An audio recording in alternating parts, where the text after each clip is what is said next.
No ar, Inclusão e Saúde, uma realização APAI de Aracaju.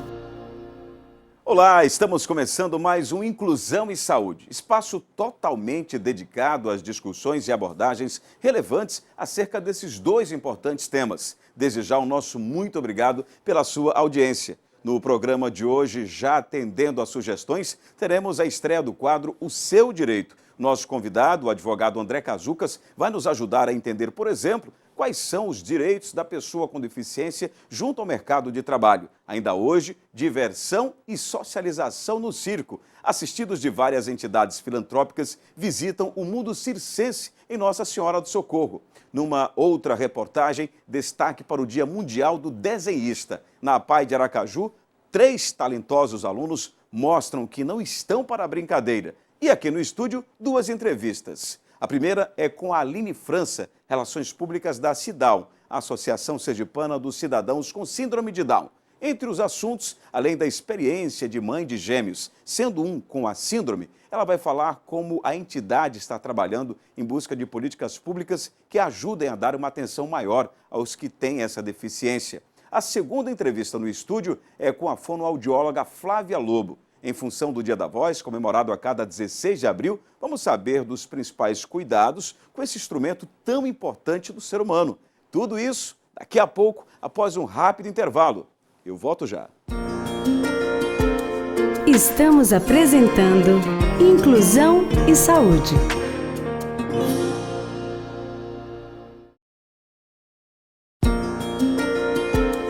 Voltamos a apresentar Inclusão e Saúde. Voltamos com o Inclusão e Saúde, agora para a estreia do quadro O Seu Direito. Nosso convidado é o advogado André Cazucas. Doutor André, mais uma vez, aqui pela PLP a primeira, mas mais uma vez obrigado por fazer parte desse nosso trabalho, né? Inicialmente a gente quer cumprimentar o público nesse sentido para entender e também procurar responder alguns questionamentos a respeito do direito, né? Atendendo até as sugestões que foram dadas ao programa. O que o deficiente físico, de um modo geral, tem como direito junto às empresas, sejam elas públicas ou privadas? Maravilha, perfeito, Evenilson. É uma satisfação estar aqui. Meus parabéns à APAI por essa iniciativa louvável de poder levar e incluir aquela pessoa com necessidade especial. Então, o regramento jurídico ele é eivado de várias situações em que as próprias pessoas elas podem, a legislação ela tenta igualar os desiguais. Essa é o grande princípio da igualdade em sentido material, é buscar com que a lei possa possibilitar aquelas pessoas que estão numa situação diferenciada acessarem as mesmas coisas. E aí nisso se estabelece através de algumas leis, inclusive legislações trabalhistas, normas que possam permitir com que aquele deficiente, aquela pessoa com alguma deficiência, seja ela física, seja ela mental, possa se igualar àquela pessoa vulga, normal, no próprio mercado de trabalho, seja ele privado, seja ele público. Mas todos os deficientes têm esse direito? Quer dizer, qualquer tipo de dificuldade que a pessoa tenha de alguma patologia, qualquer dessas deficiências, elas acabam favorecendo para que alguém tenha acesso ao mercado de trabalho? Não, nem toda deficiência ou nem toda enfermidade leva a uma deficiência nesse sentido. Então, há o pré-estabelecimento, através inclusive de CIDs, que estabelecem, e se pode ser periciada essa situação, qual pessoa se enquadra e aqueles que não se enquadram na situação de deficiente, seja para ingresso no privado ou no público. Então, por exemplo, os concursos públicos estabelecem, todo concurso público hoje tem que ter no mínimo 5 e no máximo 20% de vagas para portador de necessidade especial, o que é um grande benefício, uma maneira de inclusão. Nas empresas privadas, o que a gente tem? A gente tem que ter no mínimo 2% e pode chegar até 5% do quadro efetivo de pessoas com necessidades especiais. Se a empresa tiver mais de 1.001 funcionários ou 1.001 funcionários, ela vai ter que ter 5% de pessoas com necessidades especiais. E o ambiente de trabalho, ele precisa estar pronto em que proporção para que eles também possam estar desempenhando suas funções? E o que pode ocorrer em relação a um tipo de bullying, muitas vezes, a partir até de um cliente, que ele está numa loja, no estabelecimento, e ele acaba sendo, o deficiente acaba sendo vítima, né, do chamado bullying. Isso pode trazer problemas para a empresa? Aí são duas situações. Uma delas é, alguns empresários, eles pretendem cumprir essa norma, mantendo todas as pessoas com necessidade especial no mesmo setor. Então ele cria o setor dos deficientes. Isso é algo abusivo, não cumpre o papel integratório, que na realidade a regra jurídica ela tem como função integrar a pessoa com necessidade especial. Então ela tem que estar distribuída na empresa, em todas as áreas, em todas as funções, inclusive em cargos de confiança. A empresa ela tem que se adaptar à estrutura física, não somente para os empregados, mas também para os consumidores que chegam ao estabelecimento. Pessoas portadoras de necessidade especial, a gente sabe o quanto é difícil a situação da acessibilidade em alguns ambientes e deve ser tratado. Quanto ao bullying, algo novo, inclusive, em toda a discussão, isso deve ser pautado tanto na esfera criminal, em algumas situações, como na esfera reparatória civil. Absolutamente repugnante que essa prática aconteça. Bom, doutor André Cazucas, advogado, participando hoje do quadro Seu Direito. Seja bem-vindo a esse time e muito obrigado pela sua participação aqui no nosso programa. Eu que agradeço, é uma satisfação enorme poder participar desse projeto tão bonito ao lado de uma pessoa que eu admiro tanto e vamos trabalhar junto, Evenilson. É um prazer. Bom, e o que você achou desse quadro? Quer dar sugestões sobre outros subtemas relacionados à inclusão e à saúde e o seu direito? Mande já a sua mensagem para o nosso WhatsApp 99887-2299. Acesse também a nossa fanpage facebook.com/apaiaracaju ou ainda ao nosso site www.apaiaracaju.org.br. Ouça também a nossa rádio web facebook.com/apaifm. E agora uma das reportagens de hoje, e fala de diversão e socialização no circo. Isso mesmo, foi o resultado de uma sessão circense para lá de especial promovida para dezenas de assistidos de várias entidades filantrópicas. Confira a matéria. Logo na chegada, o clima de ansiedade era visível. Todos queriam descobrir as surpresas do mundo circense que estavam por trás das enormes lonas que cobrem o circo Íncaros. Eles vieram de várias entidades filantrópicas da capital e Grande Aracaju. Uma sessão especial só para os assistidos e professores. E eles bem que aproveitaram cada atração. Malabaristas, equilibristas e até o Homem-Aranha apareceu. Mas difícil mesmo foi se conter diante das brincadeiras dos palhaços.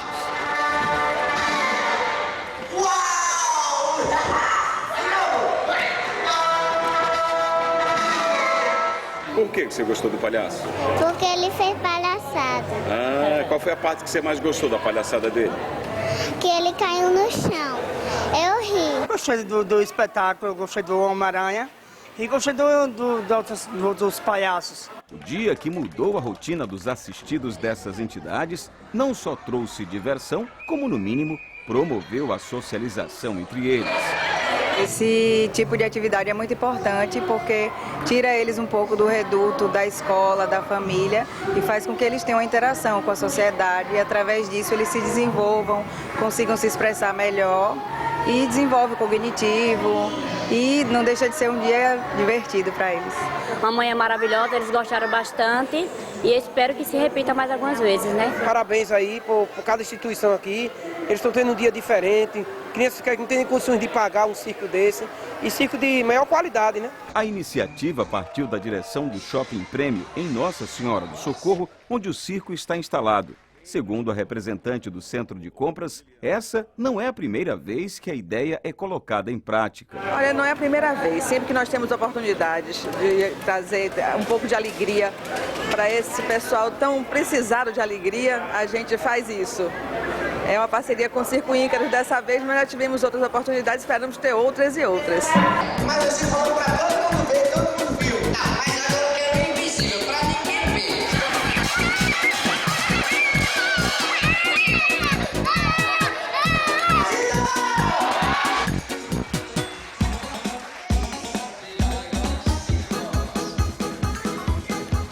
Que espetáculo, né? Eles bem que aproveitaram mesmo. E agora a segunda reportagem de hoje. Em alusão ao Dia Mundial do Desenhista, comemorado a cada 15 de abril, nós fomos conhecer um pouco do talento de 3 alunos da APAI de Aracaju. 2 são desenhistas incríveis e o outro, acredite, pinta desenhos com os pés. Acompanhe. Basta um lápis, uma folha de papel e o objetivo. E aos poucos, o que seria só um rabisco começa a ganhar forma. Fruto das habilidades destes 2 alunos da APAI, a Associação de Pais e Amigos dos Excepcionais em Aracaju. Aliás, talento eles têm de sobra. Douglas e David Santos sempre se destacam quando o assunto é criar. Em função do Dia Mundial do Desenhista, comemorado a cada 15 de abril, eles toparam o desafio de fazer essa demonstração só para a nossa reportagem. Em poucos minutos, o trabalho estava pronto. Tímido, David preferiu não gravar entrevista. Já Douglas revelou como começou a paixão pela arte. Aí eu desenhava aqui na areia, assim. Aí depois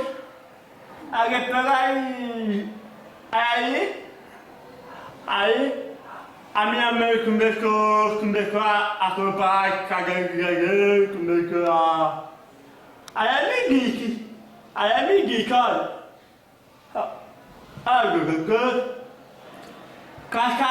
caça aí muito cadeira para você mostrar para seus amigos, para a professora da escola.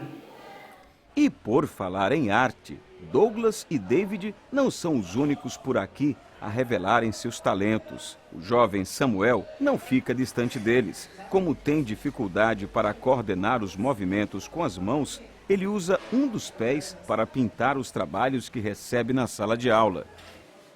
Samuel, ele pinta, ele só pinta, né? A gente dá o desenho já xerocado e ele pinta. Ele não sabe criar ainda, mas assim, qualquer desenho que dê pra ele, ele pinta muito bem. Pelo fato dele não ter a coordenação motora das mãos, ele usa o pé como uma ferramenta, né? Porque o pé é a ferramenta de trabalho dele, por exemplo. Ele não só pinta, como ele faz atividade escrita, ele faz qualquer coisa que a gente faça com o pé.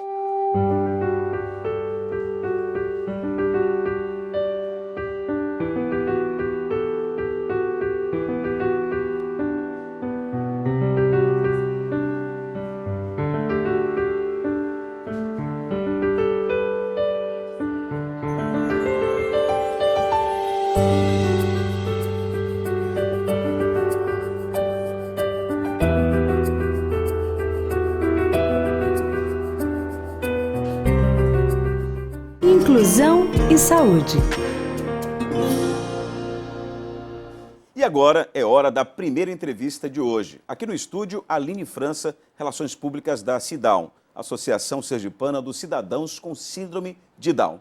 Aline, obrigado pela sua vinda aqui ao nosso programa. A Aline já tem uma experiência enorme, né, com relação a esse público, até porque tem 2 filhos, né, com 4 anos, são gêmeos, só que um deles nasceu com a síndrome de Down. Como é que se explica isso inicialmente, até para que o público possa compreender? Porque tem gente que, às vezes, quando recebe a notícia, se assusta agora e tal. Eu sei que depois é uma relação de muito carinho, de muito amor, que é o caso que você vivencia isso com os seus filhos. Como então vamos lá, essa explicação, né?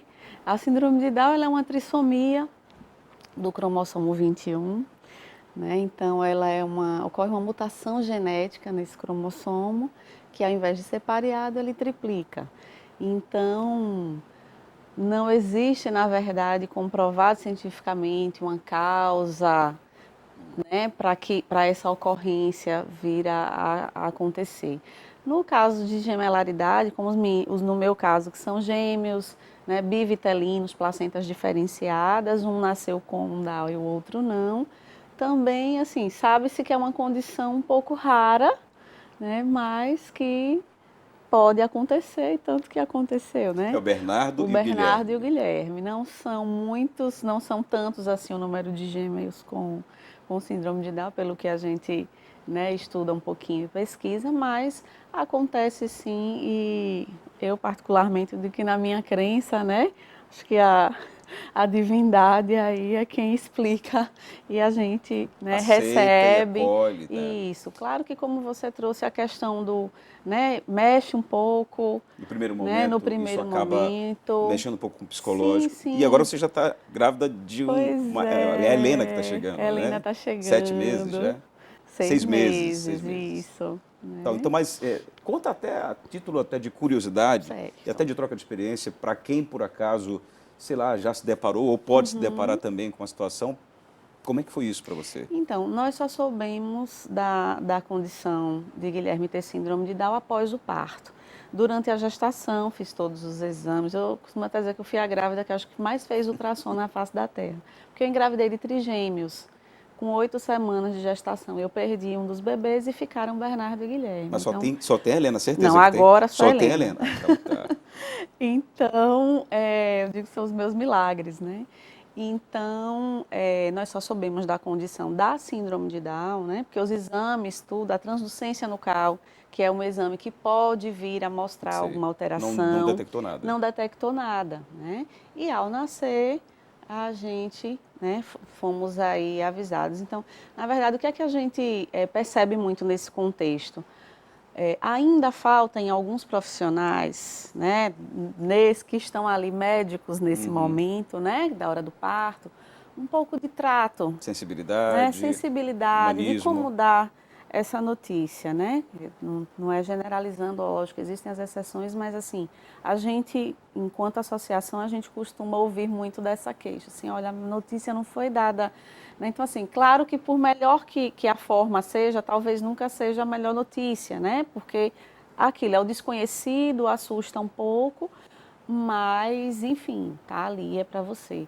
Então, no nosso caso, a gente recebeu horas depois, não foi de uma forma adequada, né? também, adequada, né? de forma alguma, só que assim, tanto eu quanto o meu esposo, como somos profissionais da área de saúde, a gente ninguém está preparado, mas a gente não se assustou, né?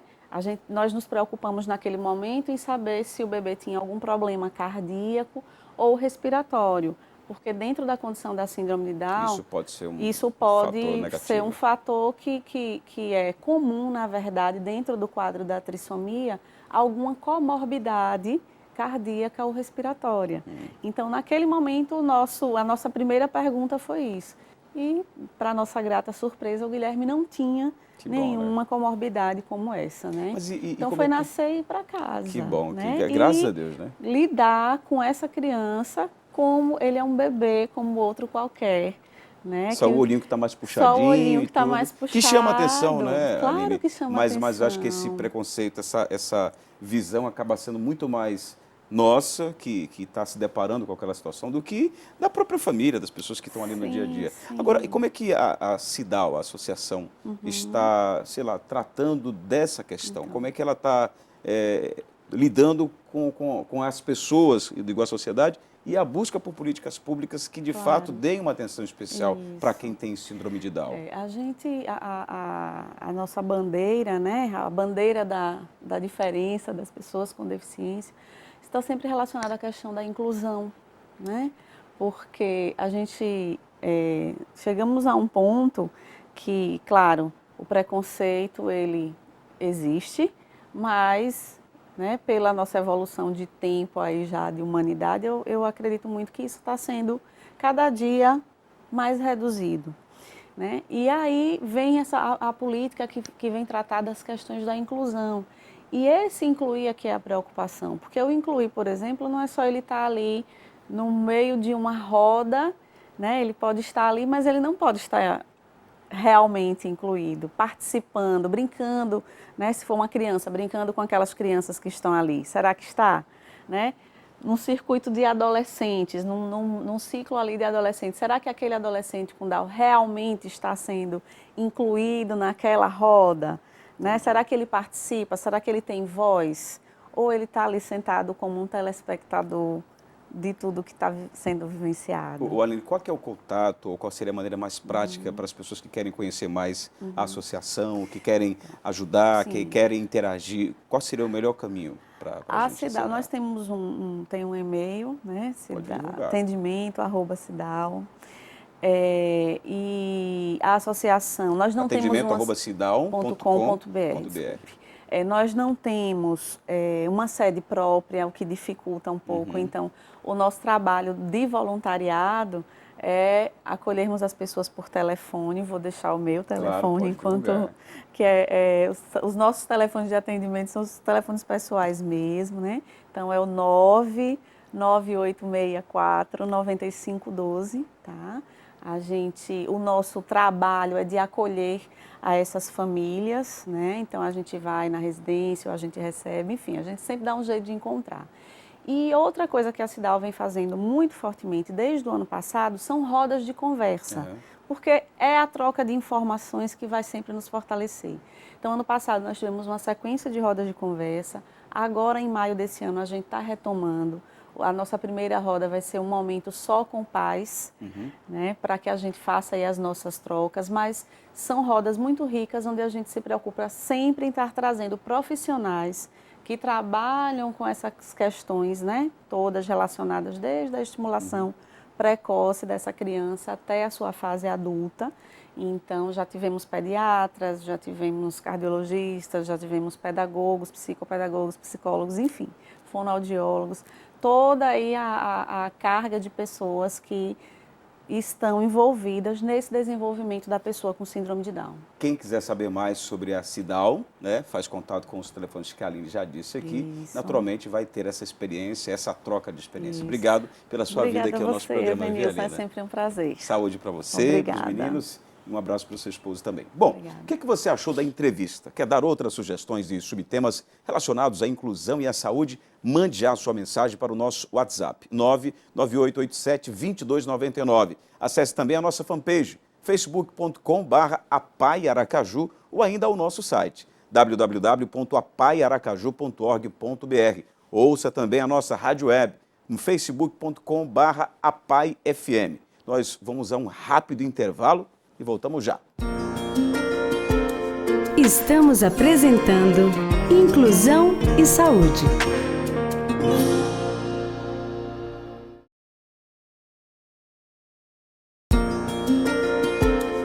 Voltamos a apresentar Inclusão e Saúde. Voltamos com o Inclusão e Saúde para a segunda e última entrevista de hoje. Aqui no estúdio, a fonoaudióloga Flávia Lobo. Em função do Dia da Voz, comemorado a cada 16 de abril, vamos saber dela, a partir de agora, sobre os principais cuidados com esse instrumento que é tão importante na vida de todos nós. Doutora Flávia, seja bem-vinda ao nosso Inclusão e Saúde. Obrigada. A minha pergunta inicial é a seguinte: todo mundo tem que se preocupar com a voz ou só os profissionais que naturalmente têm essa necessidade de usar esse instrumento com mais frequência? Então, todo mundo, todas as pessoas que falam, elas precisam se preocupar com a voz, tá? Não só os profissionais da voz.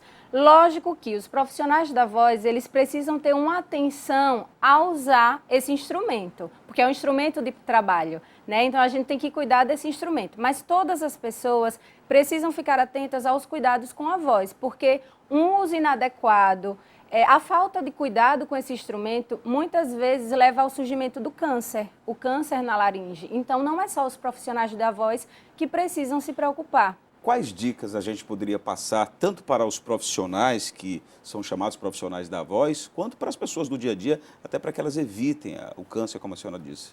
Tá, então a ingestão de água, então o corpo precisa estar hidratado para que a gente consiga usar adequadamente a voz, para que as pregas vocais elas fiquem lubrificadas e que a gente não produza uma voz com um abuso vocal, tá? Produzindo um abuso vocal. O tabaco, né, o cigarro, ele é o maior causador do câncer de laringe, então o ideal seria não fumar, para quem fuma tentar reduzir. Reduzir o uso de bebida alcoólica. Para os profissionais da voz, não utilizar o álcool no dia que for usar a voz, né? E para as outras pessoas terem cuidado também, porque quando a gente usa o álcool ele dá uma sensação de anestesia. E aí a gente acaba abusando da voz. Entendi. Tá, mas tem um detalhe importante. Independente de ser ou não um profissional da voz, de vez em quando a gente fica com aquele pigarro na garganta, né?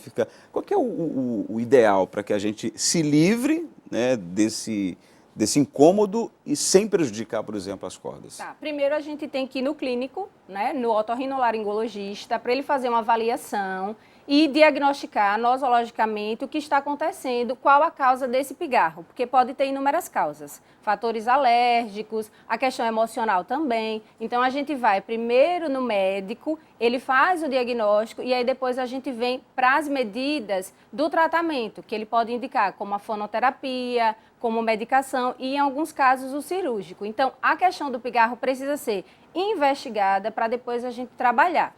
De antemão, o que eu oriento? Não ficar pigarreando, porque o pigarro é um abuso vocal. Ao invés de pigarrear, que a gente faça ingestão de água. Então, é bom sempre andar com uma garrafinha de água. Se não tiver água, ficar deglutindo a saliva e procurar investigar, porque ficar pigarreando, a gente vai abusar da voz, vai atritar mais as pregas vocais e vai causar, no futuro, uma voz rouca. Tá, agora em relação à mistura que muita gente adora, e eu não vou negar, de vez em quando eu já fiz isso e faço, né? Mas já me disseram que é uma coisa prejudicial, que acaba provocando até o choque térmico. Um cafezinho e uma aguinha gelada. Isso é um problema ou pode trazer consequências para a voz? Pode sim. Essa mudança brusca de temperatura, ela vai irritar a mucosa da prega vocal. E essa irritação faz com que as pregas vocais elas não vibrem adequadamente ou vibrem com algum abuso e cause uma rouquidão. E problemas patológicos mesmo. Tá, e no caso de alguém que tem rinite alérgica ou tem alguma outra complicação que acaba trazendo, né, essa consequência mais grave, em função da própria doença que já é comum, vamos considerar assim, essa pessoa precisa ter um cuidado maior ou não? Ela tem que seguir essas orientações de qualquer jeito? Ela precisa ter o acompanhamento médico, tá? Para ver o que está acontecendo. Então, tem pessoas que têm um problema de refluxo que interfere na voz. Tá? Então, precisa cuidar desse refluxo e o médico ele vai indicar, ele vai direcionar o paciente ou para fonoterapia, como eu falei, né? Em muitos casos, até para que a gente trabalhe a higienização dessa voz, tá? Para o paciente receber orientações de como cuidar, de como fazer. Tá. A doutora Flávia Lobo, ela é fonoaudióloga da APAI de Aracaju. Eu até comentei com ela que faria a inserção de um outro tema, mas eu vou deixar para que a gente possa tratar dessas questões da fala, que é bem diferente, né, numa outra oportunidade, até para a gente poder aproveitar melhor o seu conhecimento. Uma pergunta que já fizeram em várias oportunidades tem a ver com a história da gagueira. Todo mundo é gago, todo mundo não é gago?